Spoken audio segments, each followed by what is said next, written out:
नमस्कार। मातृशक्ति और पितृशक्ति, आज मैंने गांधी जयंती पर उनको बधाई और नमन किया था, लेकिन मैं एक महान शख्सियत श्री लाल बहादुर शास्त्री जी को भूल गया। उस भूल को मेरे एक छोटे भाई प्रदीप ने याद दिलाया और मैंने उस बात के लिए दुख व्यक्त किया।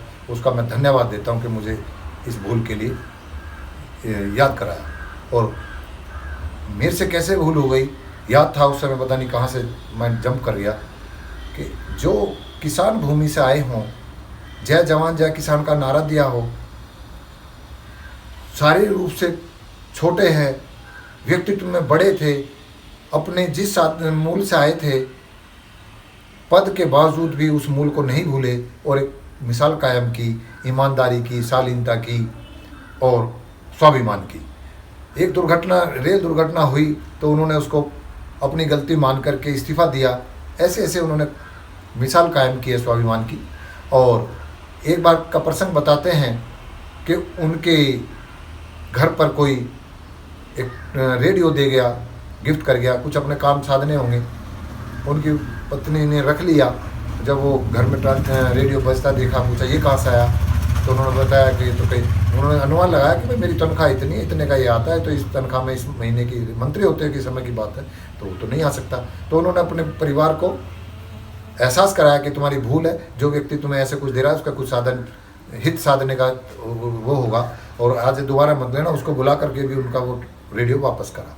तो ऐसी महान हस्ती को हमें नमन करना चाहिए। सत सत नमन करता हूँ, अपनी भूल को स्वीकार करता हूँ कि हमें ऐसी शख्सियत को भूल गया जिनके दिल से सम्मान देश के लोग भी करते हैं। लेकिन आज चमक दमक का युग है और संसाधनों को आज प्राथमिकता दे रहे हैं लोग, लेकिन ये शरीर में कम, विचारों में चट्टान रूपी व्यक्तित्व लिए हुए व्यक्ति को स्वाभिमान होने के कारण उनकी इच्छा के विरुद्ध देश का युद्ध जीतने के बावजूद भी ताशकंद में उनकी रहस्यमय मौत हो गई, जिस पे क्वेश्चन मार्क है, लेकिन दिल में उनका सम्मान है।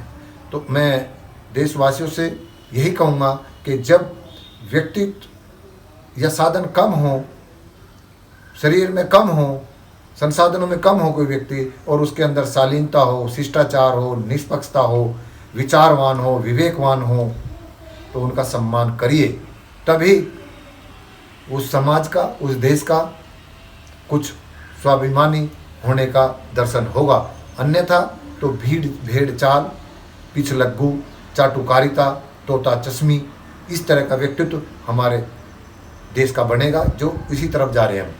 तो मैं यही कहूँगा ऐसी महान आत्मा को, दिव्य आत्मा को, कि ऐसी दोबारा पुनः हमारे देश को बहुत ज़्यादा ज़रूरत है कि ऐसी दिव्य आत्माएं अगर कहीं सोच रही हैं या कुछ हैं, तो अपने प्रबल व्यक्तित्व से दोबारा अपनी वाणी से, कर्म से सामने आए, या भगवान या ईश्वरीय शक्ति इस देश के कल्याण के लिए दोबारा अवतरित करे।